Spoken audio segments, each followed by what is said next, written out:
All right, recording now. So, welcome back, everyone that's watching or listening to Musicians Chatting Music podcast.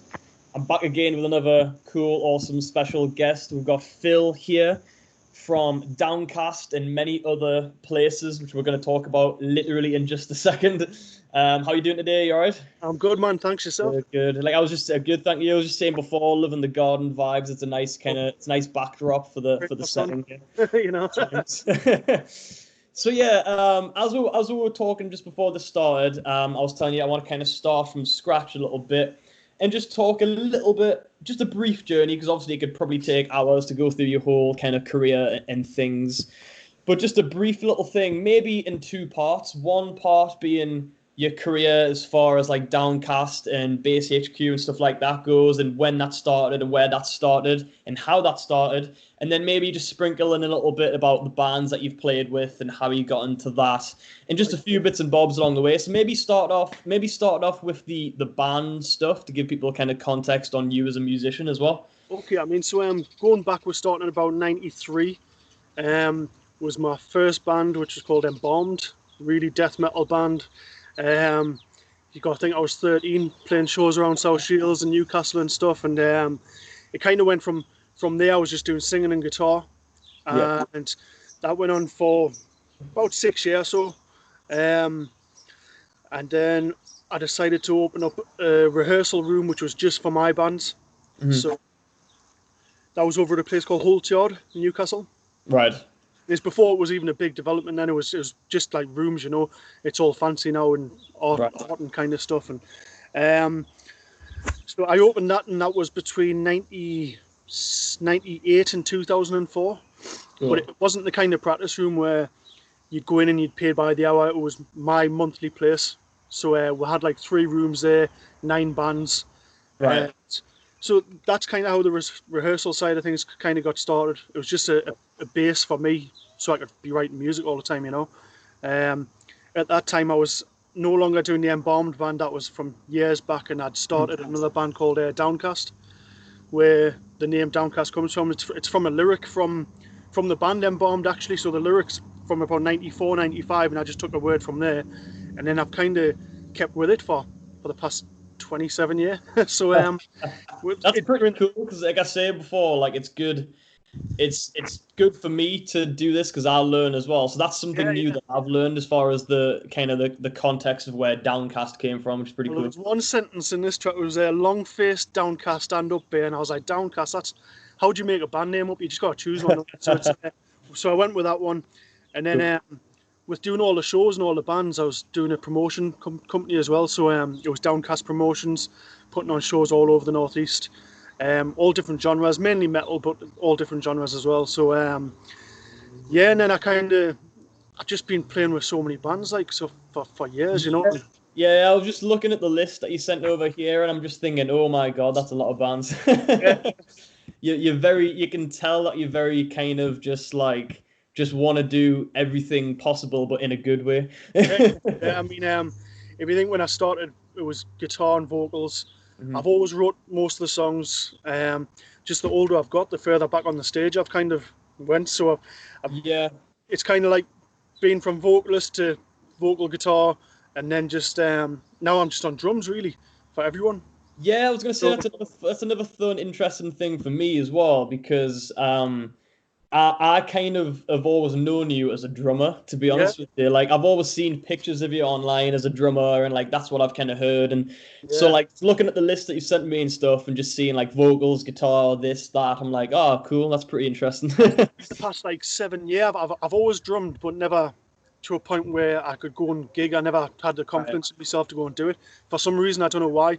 Because I go and play guitar, lead, vocals, MC, drum and bass, and hip hop nights, so much stuff. But I never went out and done the drum side of things. But I mean, going back to the studios, kind of, I was doing lots of kind of factory work as well in between having the place at Holt Yard. I was doing a lot of stuff like that, a lot of sales jobs for like Nintendo, things like that, promotions work. And I just thought I've got to do something here. Like, so I went to college in 2004.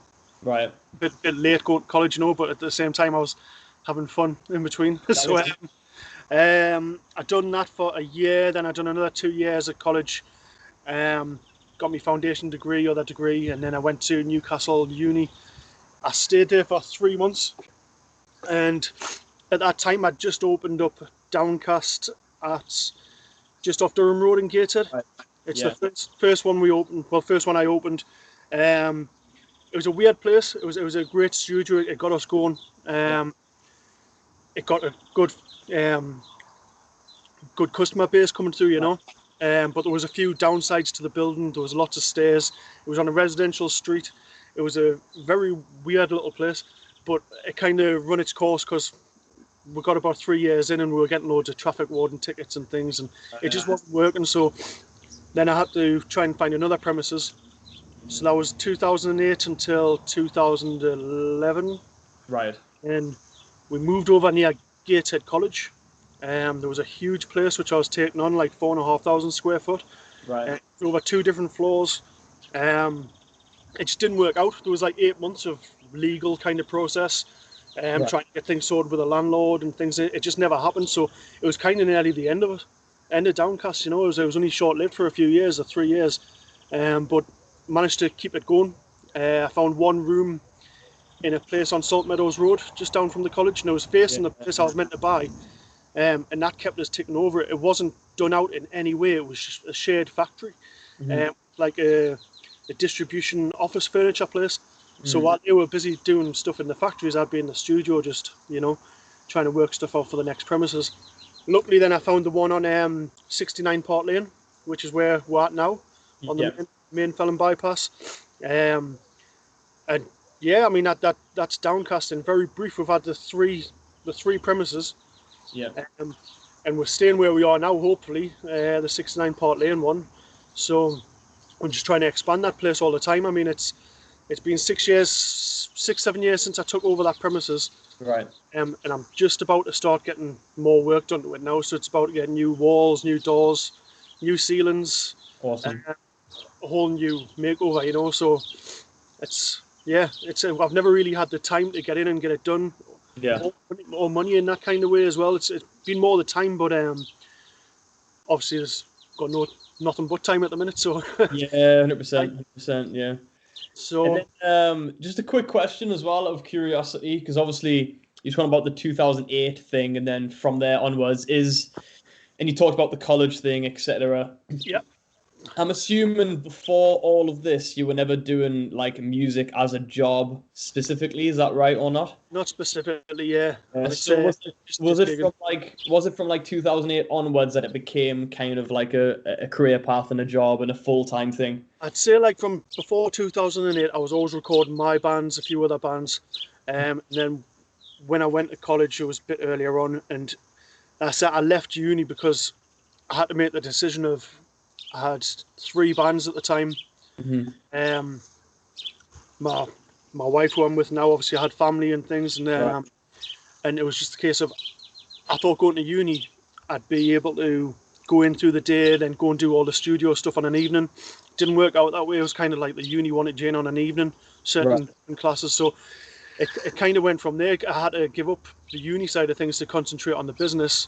Because at that stage it was in my first year, you know. So just had to really kind of fully focus on that and the bands, you know. So, and it's from there that I'd say that's when I started working for a lot more people, drumming for a lot of bands, doing a lot of dep work, doing kind of shows that I wouldn't normally do. I wouldn't normally do kind of the club scene or tribute act kind of scene. It was always original stuff, always writing my own things. Or going playing, like I said about the drum and bass hip hop nights. That's another thing that kind of got in the way, kind of, because I was out doing those kind of shows about 3 or 4 nights a week. Right. So finishing about 4 or 5 in the morning, and then having to go and do uni, having to go and do the job as well. So I had to kind of give up that side of things as well. So to make things work, I had to give up kind of the MC side of things, concentrate mainly just on what I wanted to do, which was the studio side, and also drumming, really. So it's mad when you got so much going on and you're just trying to prioritize what you really want. And at the time of the uni, it wasn't kind of what I expected. Right. I didn't see me getting anything from it at the end that I couldn't get. It's all about the end like situation really, and it's like if you can end up in the place that you want to be without it, or kind of in a different route around it, it doesn't really matter in the day. Like I guess so. Yeah, aye. Yeah. For me, it was a straight line. So it was like I just did college and uni, and then went into working into music. So it was just a very kind of linear straight line. Fortunately for me, and I just did kind of bits and bobs throughout that, like little bits of teaching and gigs and stuff. But fortunately for me, it was a little bit more straightforward rather than theatre, which it obviously wasn't as straightforward. Like, but obviously everyone has their own path and all that kind of thing, so it's all good.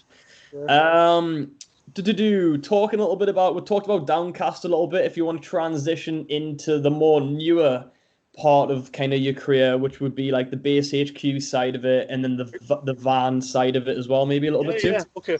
So with Downcast, when I said I was going to open up on near the college, I wanted it to be a lot bigger even than the one which it is now. I wanted it to be a dance studio, a photography studio, right, rehearsal rooms, recording studio. I wanted it to be every kind of aspect. Yeah. So all musicians would be able to come there, and just for it to be a great big hub, you know. Obviously that place didn't work out. After about 3 years at 69 Park Lane, I was still wanting to expand. It even wasn't the best time to expand, you know. It was still finding its feet after a few years. So the thought of expansion was possibly a bit crazy, but at the same time, it wasn't ticking all the boxes for what I had. Right. So I was already viewing premises and about to take a crazy leap, just a leap of faith, really, that I could do it. Right. But I was going to start it all from scratch. So getting to second place, and I'm really glad I didn't, to be honest with you. So I got a call from Base HQ, and they were just saying, look, we're selling up. We're going back down south. Just getting in touch, see if you'd be interested. And I said, well, as it kind of comes together, we are looking for something else. So yeah, it kind of went from there. That was November 2015. Right. And it took until 2016, May. Yeah. Again, a lot of legal problems, just trying to get it all started. They wouldn't let us buy the place. The council, the landlords, they wouldn't let us take it over. They wouldn't let us open as Downcast because of the current contract that was in place. Right. No matter what my backstory was, they wouldn't let us take it over. So it got to about April, and then I walked away from the whole thing. I was buying a house at the same time as well, so all this was going on in the same 6 months. And I walked away from both of them. And then on the very next week, I went back to both, to my house and to the businesses, and I just struck another deal with them, and it worked out all right, you know. So yeah, that's it. I mean, it was the cases that I couldn't open as Downcast Studios in Newcastle, but I just bought all the shares. I got in touch with the landlord one day, said, okay, I can't open as Downcast. Well, I'm now Downcast at Base HQ. Right. I bought 100% of the shares, and I'm the new tenant. So that's yeah, it's, you know, you got to sneak your way in a bit, but it kind of worked out that way. And luckily, that place was already built. Yeah. The weird way about it was the landlord wanted us to knock the whole place down. I'm not too sure if you've been in HQ, have you? I've been once or twice, yeah. So, I mean, you know the kind of layout and the full build of the place. Yeah. It was an empty unit, and it's fully built up now. But they wanted it knocked back down to just an empty shell for me to take it over. Right. And you think, that's just crazy. It's about 20 grand worth of work. Yeah. So that's why I just did it that way. So that's why Downcast is now Downcast at Base HQ, on the Newcastle site. So they are two different businesses, but with the same brand, you know. Yeah, I like that. It's cool. And then that's how it would be done, you know. So and I mean, that had 3 rooms there. So the plan was within the first year of taking that over, money again very tight. You're taking on something brand new, and all the equipment was terrible there. So it was the case of just getting rid of everything, sell it all, and try and reinvest. So between both studios, I invested a crazy amount of money, which was all on all the new orange heads, all the TC carbs heads, all new PA systems. It seems like only yesterday, but it's 3 or 4 or 5 years ago now. Yeah, it really is. But it's time to start doing it all again. So that's why I says once I've done HQ, then I'd go to Gateshead and start doing Gateshead again. Right. But yeah, that first year at HQ, it was the case of let's build a fourth room. It's only a small room, but it's kind of like an extra one there, you know. There's not too much more I can do with the building there. So then I started thinking about other things as well, a tour side of things, which I'd wanted to do for quite a while. Again, it's taken on another business, another responsibility, and you think, can you do it? But you always see once you start something, don't you? So it was the case of just look for vans for ages. The reason why I went for the tour company was I'm out gigging every weekend, sometimes through the week as well. Play away in Europe quite a bit, and we're taking away 2 cars, 3 cars. It was just, I thought, this is ridiculous. I've got bands asking us as well if I know any van companies or anything. So it kind of, again, it goes hand in hand. So just took the leap with that one, thinking could I do it gradually with the van, but as you've already spoken with Mike at Atlas, I think. Yeah. And some of the things which, like insurance-wise and things, you're like, whoa, that's another hefty cost. It's like taking on another premises, really, the amount you got to pay. But it's another thing which you just got to dive in and do it, really. So, what year was that? Sorry. That was it was only last year. It's been unfortunate because we were starting in July. Yeah. Had a couple of issues with the van initially. It was just getting it up and running and getting it all converted, things like that. And then all this has happened with whole COVID-19 thing. So before Christmas, we had a few tours over in Belgium and a few around the UK and things, and it was just starting to take off a bit.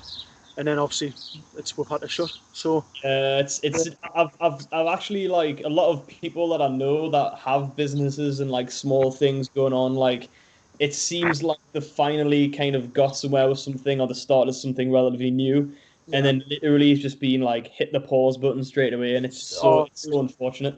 It's been crazy. Like, I mean, if you think all of both studios having to close the same day, the van business has been grounded, so that's been 8 weeks. All gigs, if you think 4 bands would have been. It's so unfortunate because it is literally like everything that you do and that you've kind of the empire that you've built, essentially, because that's really what it is in a way. It's like a small kind of empire of it business. Couldn't be hit any worse. And it's like you've kind of got all the brunt of that, unfortunately, and there's no other way around it. Obviously, it's nothing like for me, for example, I'm still teaching guitar via Skype and all that kind of thing. So that was my way around it, and my way to kind of keep busy and keep things rolling a little bit. But obviously, for yourself and many other people, there's no possible option. Which I'm doing really at the moment is I could do van work through the day. If it gets so bad, that's what I'll be doing in the next few weeks. But that's only like doing deliveries for companies and things. But at the same time, I'm doing the new Mithra album at the moment. So luckily, all that was recorded. Got the new Tyson Dog album recorded. So both big bands from the 80s. Obviously, I'm in one of them anyways. So they're both there on my hard drive, just getting mixed at the moment. So it was a bit difficult the first 4 weeks. But I brought all my studio home. So I brought like 20 guitar heads home. It looks amazing. I'm assuming, because I know, like, just from what I know of you, like, I know you're a pretty busy guy, and I'm assuming you work a lot every single week. So going from one extreme to the other must have been a bit of a contrast as well. It is, yeah. It's nice just seeing my wife and my daughter, you know. So it's that's been the best thing about it. And I've never played so much drums and guitar. As what I have the past 8 weeks. 100%. It got so far in about 4 weeks, and then my wife just said, "Look, get yourself an electric kit because I think you're going a bit mad." So there's I've talked about this a little bit with every podcast a few weeks, and there is a lot of pluses to it. Like, for example, the whole family thing, time to actually play, because like I'm assuming you probably relate with this as well, but myself as well. Like, I spend so much time working in music that I actually don't really get to play really anymore. Like, I mean, I'll be in the studio. I'll drop my daughter off in the morning, and I'll go straight to the studio. I'll do all my mixing through the day, go home, get my daughter, then go back to work on the night time. So it's been like 2 shifts, one mixing, then one in the studio for when the bands are rehearsing. But yeah, it's been a bit weird, the whole changeover. But I've never been able to like just sit and relax and play guitar. Yeah, it's nice. I've always been learning. Say a band will say, "Can you learn 30 songs by next weekend?" Okay, now I'll get cracking. Yeah, so it's always like you're always like in somewhat of like a high demand kind of situation where it's right, I've got to play drums for that reason, rather than literally just sitting down with no agenda and just playing for myself. Yeah. To the past, I did actually treat myself a few days ago. I bought myself a BC Rich Flying V. I'd wanted one for years, and I said, I'm just going to do it. I bought it, and it's just the best thing ever. It's so nice to play.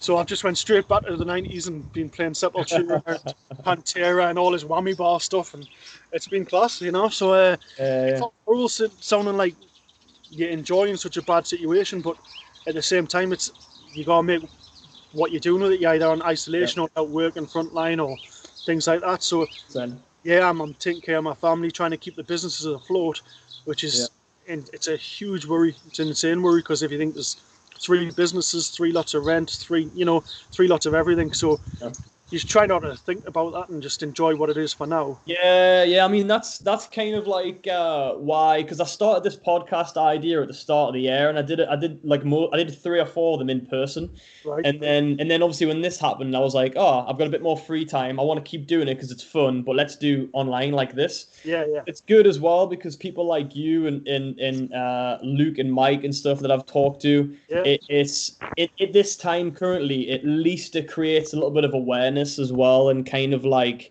kind of keeps the name of people's businesses out there, and kind of so I'm kind of trying to do that to help people out in that way as well, really. That's the good thing for yourself, and I've seen other people, guitar teachers and things, how we're going to get through it, and it's that's a good thing for you guys. You've got Skype there, For myself, luckily I've got music to work on, so that can keep me busy, and hopefully then it won't be too long till we can get back out there. I don't know how it's all going to work. Obviously, it's you think I'm going to come and rehearse. I've just had to put a message out asking bands. I've had bands asking, can we come and rehearse? And I'm saying, well, I can't open. I couldn't go and open for one band or something like that. Can't make exceptions. Yeah, exactly. And obviously playing it by the rules and just taking the time to get the places both finished off and do what we can in that time. And then, but when bands come back, are they going to be coming back to rehearse just to be seeing each other, or they're going to be coming back because there's not going to be any gigs, is there? You don't know how long the gigs are going to be. Yeah, that's true. He's just coming just to get back to meeting each other again and having a bit crack with the band and stuff, or just to keep on writing stuff if you're an original band. I mean, the percentage of the cover bands, tribute bands who come through is probably more than original.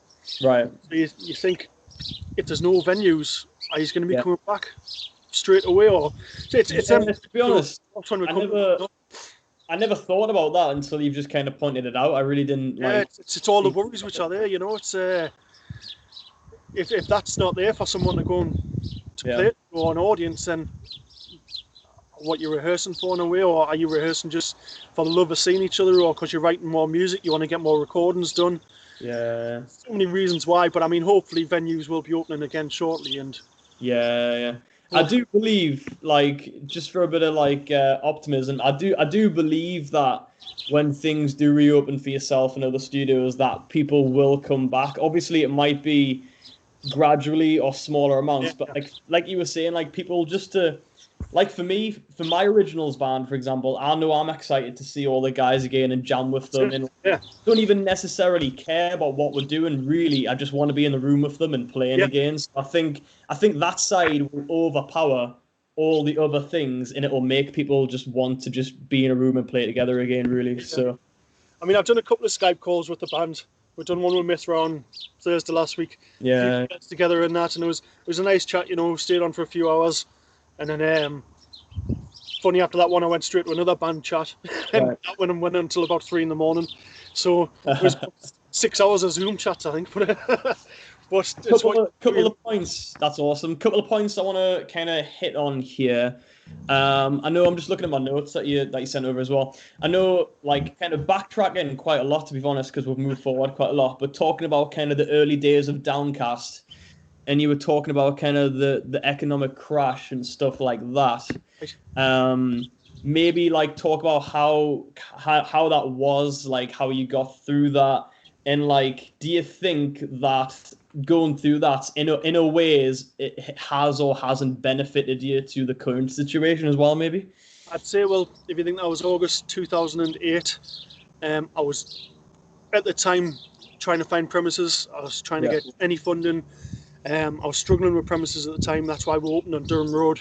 I took that place. I thought I could make it work, and it did work. It got us started, but at the same time, after that August crash hit, I didn't find the premises until around September.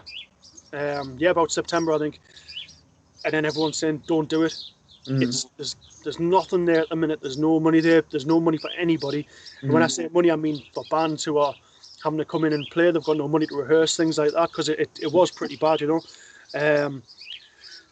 But yeah, it was just a case of going for it. And I had already been building up kind of amp heads, cabs, drum kits. So I'd already been buying equipment along the way, you know. So it was just a few things which I had to get. All the banks turned us down, everybody.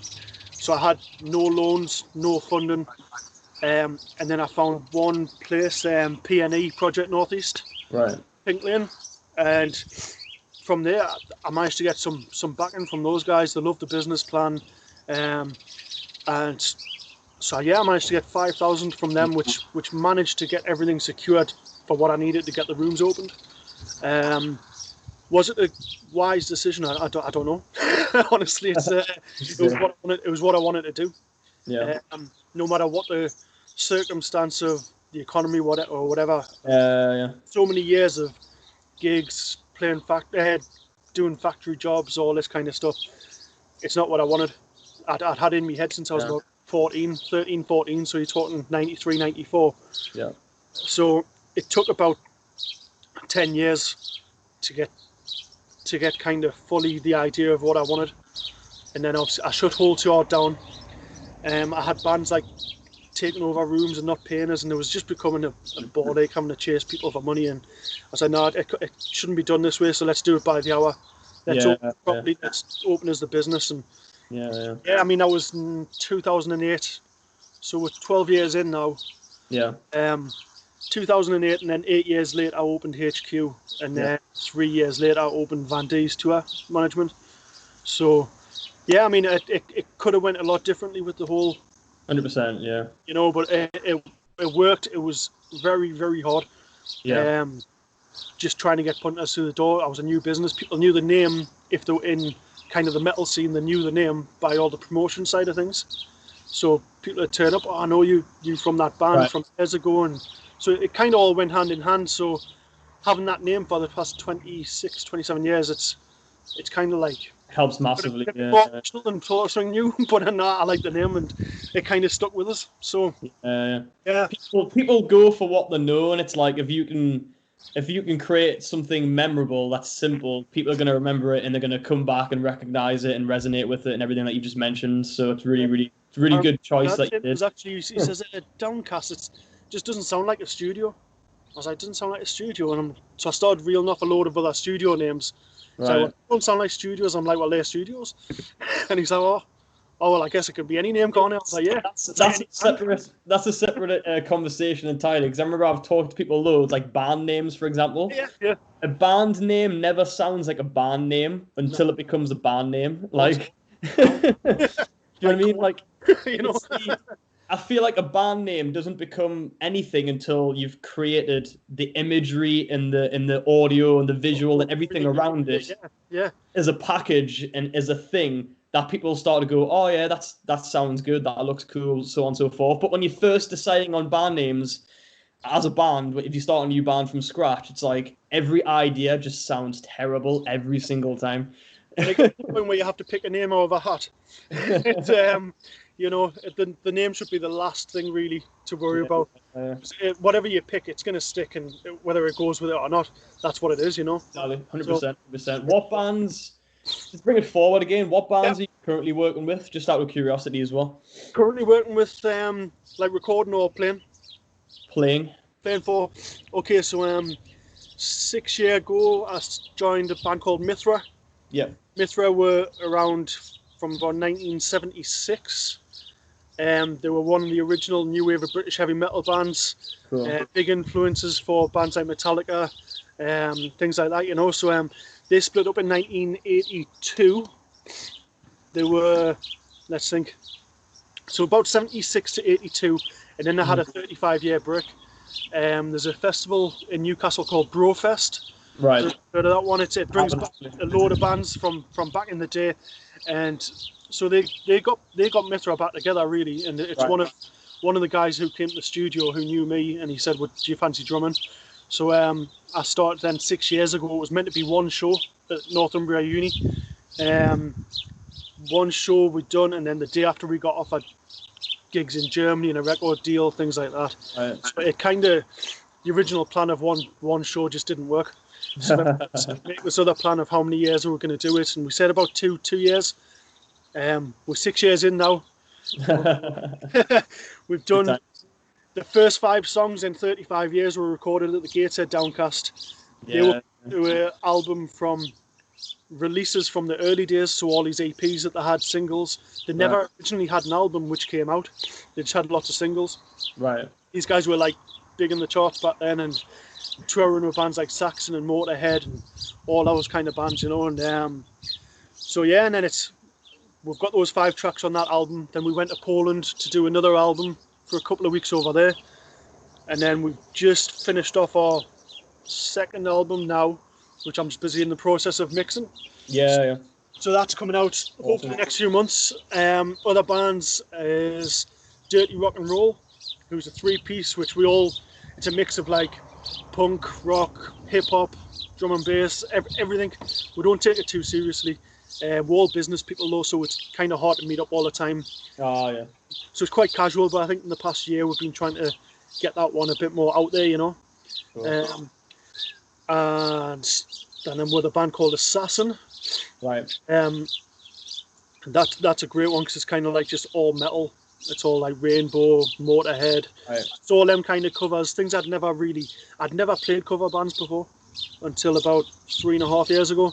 Right. Started off with a band called Joe James, and I was doing kind of rock and kind of R&B kind of stuff. Right. Just a mix of all sorts, you know. And it wasn't really my genre. My genre is more metal, hip hop, drum and bass. Yeah. So it ran its course. The singer whose band it was had to finish because of vocal problems. So then that's when I joined Assassin.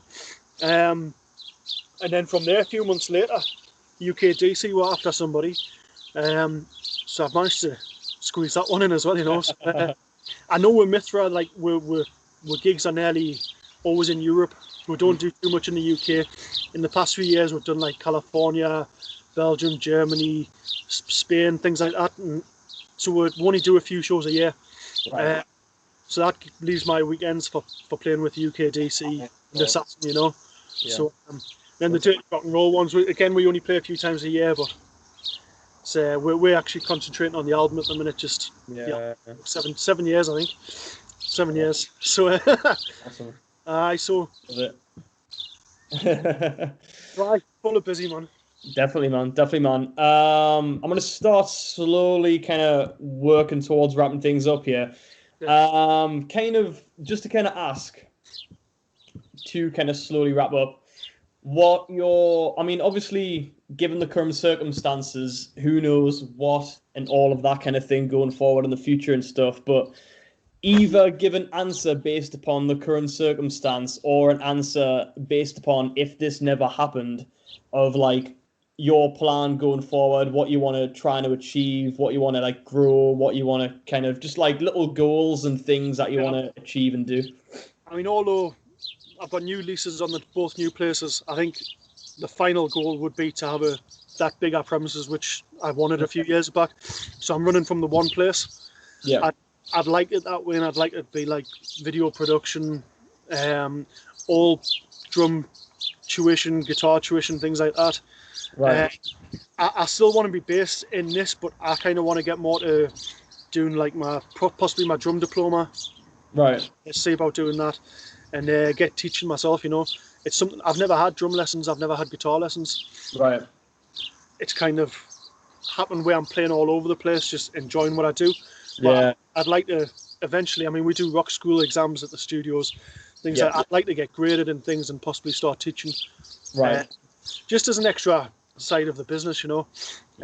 I know. But at the same time, I'd possibly like to step back a bit from the recording side of things, and let some other people come in and do it. I'd kind of like to let the studio run itself a bit more. Right. A bit more family time a bit, and then concentrate more on going on more tours. Yeah. That's kind of where I think I'd like to be.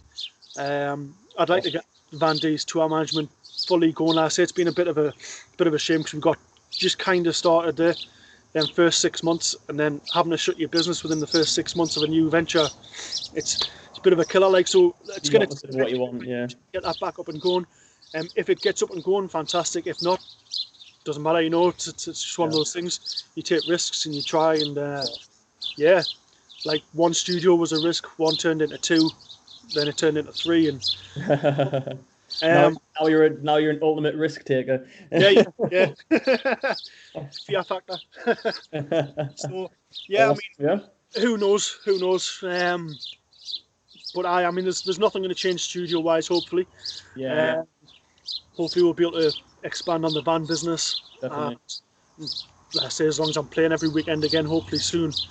Be happy, So yes, sounds good. I'm gonna kind of round it off now, but I just want to say thank you for doing this today. It's good. I've learned a lot once again. I always learn a lot when I do these with people, so it's fun for me as well as anyone that wants to and can watch. But yeah, thanks again. I'll leave you to kind of get back to your family and all that stuff, and I'll send you this over when it's out, uploaded and all that. And I'll catch you later and speak to you later. Thank you very much. Take it easy, mate. See you soon. Thanks very much. Catch you later. Bye bye.